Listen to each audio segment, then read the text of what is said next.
আসসালামু আলাইকুম ভিউয়ার্স, আমি পারভেজ আহমেদ। ঢাকা স্টক মার্কেট চ্যানেলে স্বাগতম। আশা করি আল্লাহর অশেষ রহমতে সকলে ভালো আছেন, সুস্থ আছেন। তো আজকে আমাদের মার্কেটটা প্রায় 1%-এর মতো নেগেটিভ হয়, 50 পয়েন্ট হারিয়ে। সো আসলে খুবই দুঃখজনক একটা বিষয় যে মার্কেট এভাবে পড়তেছে, but there is no supporter. এই যে কোনো সাপোর্টার আমরা পাচ্ছি না।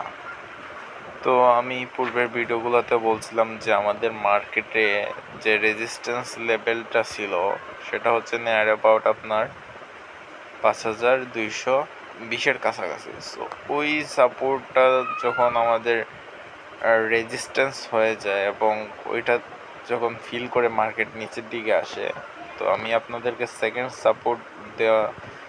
সাপোর্টের কথা বলছি যে মার্কেট নিয়ার অ্যাবাউট আপনার 4960-এর কাছাকাছি আসার পরে মার্কেট হয়তো এই জায়গায় একটা সাপোর্ট নেওয়ার চেষ্টা করবে। তো সাপোর্ট নেওয়ার মানে এই নয় যে মার্কেট 4960 পয়েন্টে আসার পরে মার্কেট এই জায়গা থেকে ঘুরে যাবে, এরকম কিছু না।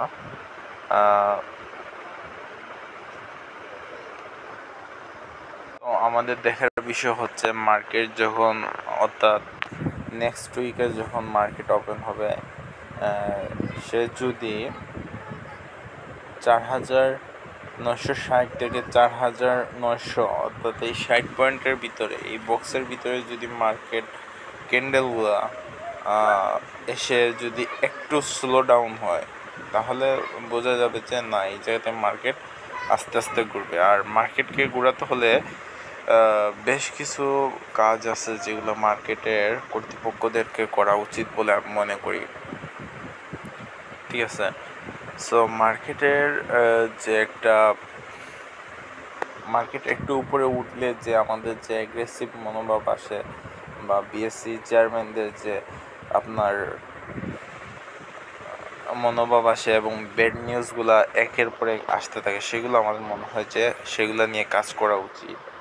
এবং মার্কেটে যখন বর্তমান ইন্টারেস্ট রেট কত, সো বর্তমান ইন্টারেস্ট রেট যদি আস্তে আস্তে কাট ডাউন হয়, দেন আমরা ক্যাপিটাল মার্কেটে একটা ভালো একটা মোমেন্টাম দেখতে পারবো।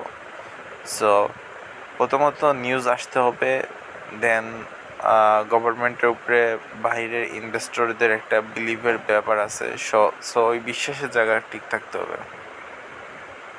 যদি দেখার চেষ্টা করেন, আজকে আপনারা দেখতে পারবেন যে ব্যাংক সেক্টরে আমি সবসময় সাজেস্ট করি, কারণ এই খারাপ সময় যদি কোনো সেক্টর আপনাদেরকে সেফ হিসাবে ইউজ করতে পারছেন, টুল হিসাবে ইউজ করতে পারছেন, তো সেটা হচ্ছে ব্যাংক সেক্টর। তো ব্যাংক সেক্টর যেটা আমরা দেখতে পাচ্ছি যে তার একদম লোয়েস্ট পয়েন্টের কাছাকাছি বর্তমানে আছে।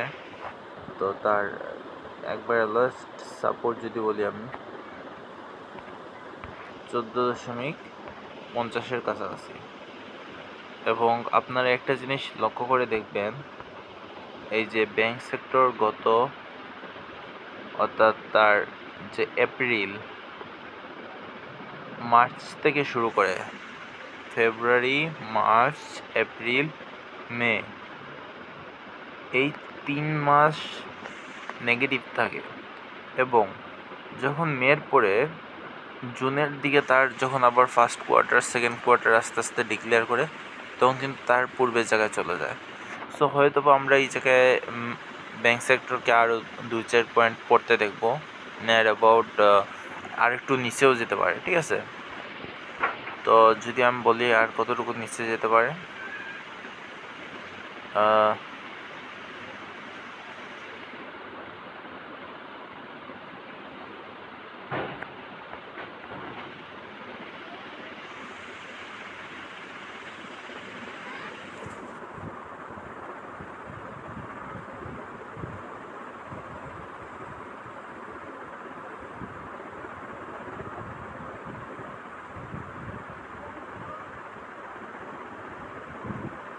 যেহেতু এখন দেখা যাচ্ছে যে বেশিরভাগ সেক্টরের অবস্থাই বেশ শোচনীয়, সেই জায়গায় হয়তো বা আমার আশা যে ব্যাংক সেক্টর যদি আরও কমে, নিয়ার অ্যাবাউট আরও 1 পয়েন্টের মতো কমার সম্ভাবনা আছে। সো অর্থাৎ ওভারঅল আমরা 14 কাছাকাছি হয়তো বা দেখবো।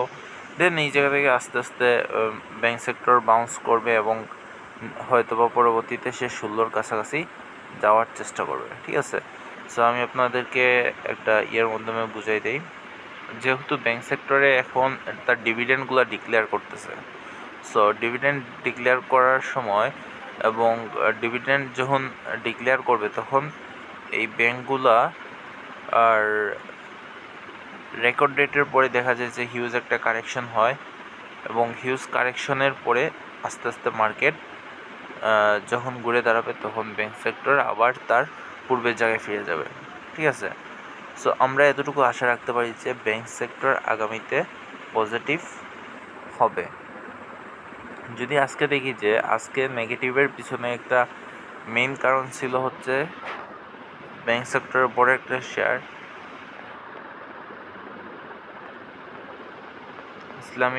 ইসলামী ব্যাংকে আমরা আজকে দেখতে পাই যে হিউজ একটা নেগেটিভ আসে এবং সেই নেগেটিভনেসের জন্য ব্যাংক সেক্টর আমরা পর্যাপ্ত পরিমাণে নিচের দিকে আসে।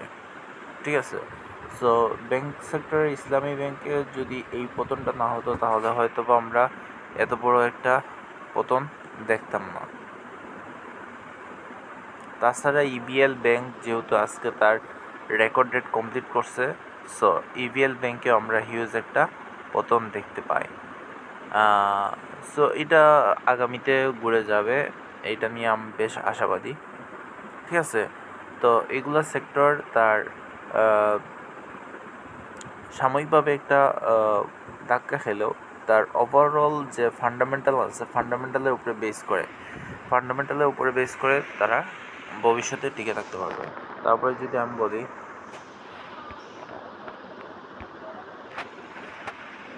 সিমেন্ট সেক্টর, তো সিমেন্ট সেক্টরে আপনারা দেখতে পাচ্ছেন যে কিছুদিন আগে একটা ছোটোখাটো একটা আমরা পজিটিভ দেখতে পাই, বাট আবার সে নেগেটিভের দিকে চলে যাচ্ছে। সো এখানে আমি সাপোর্টের কথা যদি বলি, সাপোর্ট হয়তো বা আপনারা এই জায়গায় ধরতে পারেন নিয়ার অ্যাবাউট 65 কাছাকাছি, বর্তমানে আছে 68। ঠিক আছে, তো সবগুলো সেক্টর যদি আপনি এরকম অ্যানালাইসিস করেন দেখতে পারবেন যে বেশিরভাগ সেক্টরই আপনার তার যে লোয়েস্ট বটমের কাছাকাছি আছে। সো এবং ইন্ডেক্সের ব্যাপারে আমি যেটা বললাম নিয়ার অ্যাবাউট 4900 থেকে 960-এর আশেপাশে আসার পরে আমরা তো আশাবাদী যে মার্কেট এখান থেকে ঘুরে যাবে বা এখানেই তার রক্তকরণটা শেষ হওয়া উচিত। যদি আর কোনো নেগেটিভ ইস্যু না আসে আমার কাছে যেটা মনে হয় মার্কেটকে এই জায়গায় এসে সেটেল ডাউন করা উচিত। ইন্স্যুরেন্স সেক্টর যদি দেখেন, আমরা গত বছর অক্টোবরের দিকে আমরা বেশ একটা নেগেটিভনেস দেখতে পাই এবং তারপরে আবার একটু ওঠার চেষ্টা করে, বাট এইটা ওঠার চেষ্টা করলে আমরা সেই লেভেলে আর দেখতে পাই না যেই লেভেলে ইন্স্যুরেন্স সেক্টরকে আমরা 1-1.5 বছর আগেও আমরা দেখতে পাইছি। সো 2024 সালটা ছিল খুবই একটা দুর্বিষহ একটা বছর এবং 2025 সেটাও টালমাটাল অবস্থার মধ্যে দিয়ে যাচ্ছে, প্রতিদিনই নেগেটিভ হচ্ছে। আর কত নেগেটিভ হবে সেটা আমি বলতে পারবো না, বাট আপনাদেরকে যদি এইটুকু বলি যে সাপোর্ট হচ্ছে 2960, সেক্টর ইন্ডেক্সের সাপোর্ট হচ্ছে 2960 এবং লাস্ট সাপোর্ট যদি বলি 2780। সো 2780 আর বর্তমানে আছে 3110। সো বেশি একটা ব্যবধান নেই, মাত্র 3-4 পয়েন্টের ব্যবধান, 3 পয়েন্ট 3.5 পয়েন্টের ব্যবধান।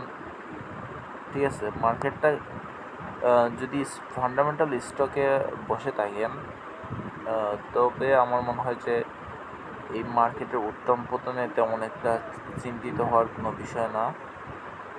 আর যদি দুর্বল কোম্পানি হয়, কোম্পানি আর্নিং কম থাকে, কোম্পানি আর্নিং কম থাকে সেক্ষেত্রে একটা চিন্তার বিষয় আছে, কারণ মার্কেটের টাকাটা তাদের কাছেই যাবে, মার্কেটের টাকাটা তাদের কাছে যাবে যাদের কাছ থেকে টাকাটা বেশি জেনারেট করতে পারবে। সাপোজ যদি বন্ডের দিকে আমরা 10-12% নিশ্চিন্তে পাওয়া যায়, তখন আমাদের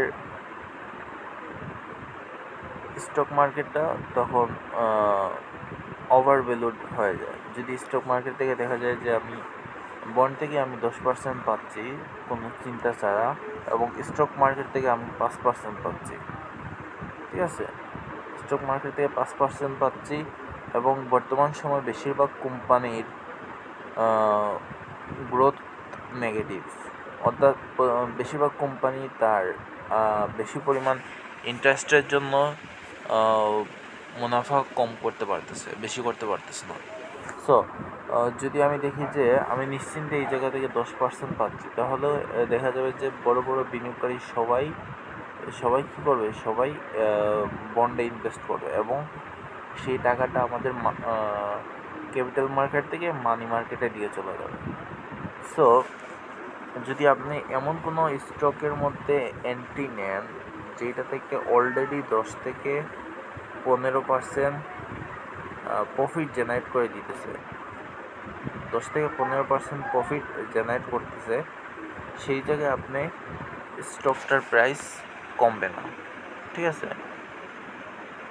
তো এটি হচ্ছে মূল বিষয়টা হচ্ছে যে আপনার ফান্ডামেন্টাল ঠিক আছে কিনা। যদি ফান্ডামেন্টাল ঠিক থাকে, আপনি মার্কেট যদি 4000 পয়েন্টেও চলে